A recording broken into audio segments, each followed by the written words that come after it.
The debate over red meat and its impact on health has been ongoing for decades, but it's critical to make an important distinction that often gets blurred. Unprocessed red meat and processed red meat are not equally harmful. Lumping them together oversimplifies a complex nutritional issue and can obscure both personal health decisions and public policy guidance. While both carry some degree of risk when overconsumed, the scale and nature of those risks are markedly different, especially when it comes to cancer, cardiovascular disease, and overall metabolic health. Unprocessed red meats include fresh cuts of beef, lamb, pork, or veal that have not been salted, smoked, cured, or chemically preserved. Processed meats, on the other hand, are meats that have undergone methods like curing, smoking, or the addition of preservatives and additives, most notably nitrates and nitrites. Examples include bacon, sausages, hot dogs, deli meats, and salami. It's these added ingredients and processing methods that substantially elevate the health risks. One of the key issues with processed meats is their nitrite and nitrate content.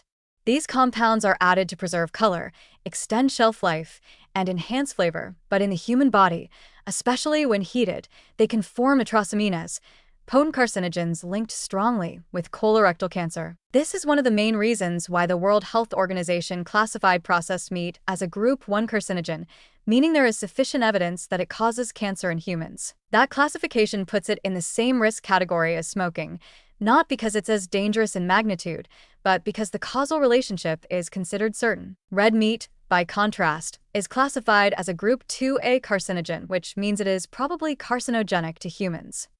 The difference here is critical. The evidence for red meat's cancer-causing potential is not as conclusive and may be confounded by how the meat is cooked. High-temperature grilling or frying can also form carcinogens. Portion sizes and dietary context. Some studies suggest that moderate consumption of lean, unprocessed red meat, especially from grass-fed or organic sources, carries little risk when part of an otherwise balanced diet rich in fiber, antioxidants, and whole foods. Beyond cancer, processed meats also show a stronger link with cardiovascular disease and type 2 diabetes than unprocessed red meats.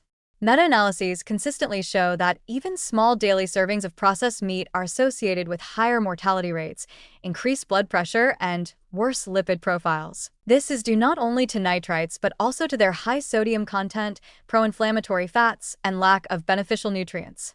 The cumulative effect of these compounds alters endothelial function, increases oxidative stress, and raises chronic inflammation markers, setting the stage for long-term disease. Unprocessed red meat, by comparison, can still be a source of essential nutrients like iron, zinc, B12, and high-quality protein.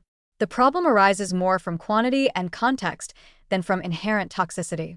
Eating large portions of red meat frequently, particularly in diets low in fiber, vegetables, or omega-3 fats, may indeed raise health risks. But in moderate amounts and within a varied, whole food-based diet, red meat may not carry the same disease burden often attributed to it. So, are they equally harmful? No. The evidence points strongly to processed meats being significantly more dangerous, especially in consistent daily consumption.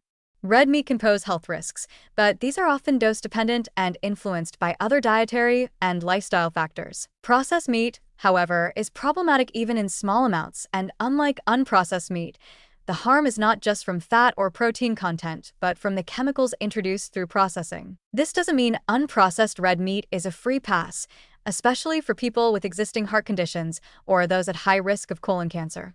But if you're choosing between a grilled steak and a hot dog, the science tilts clearly in favor of the former.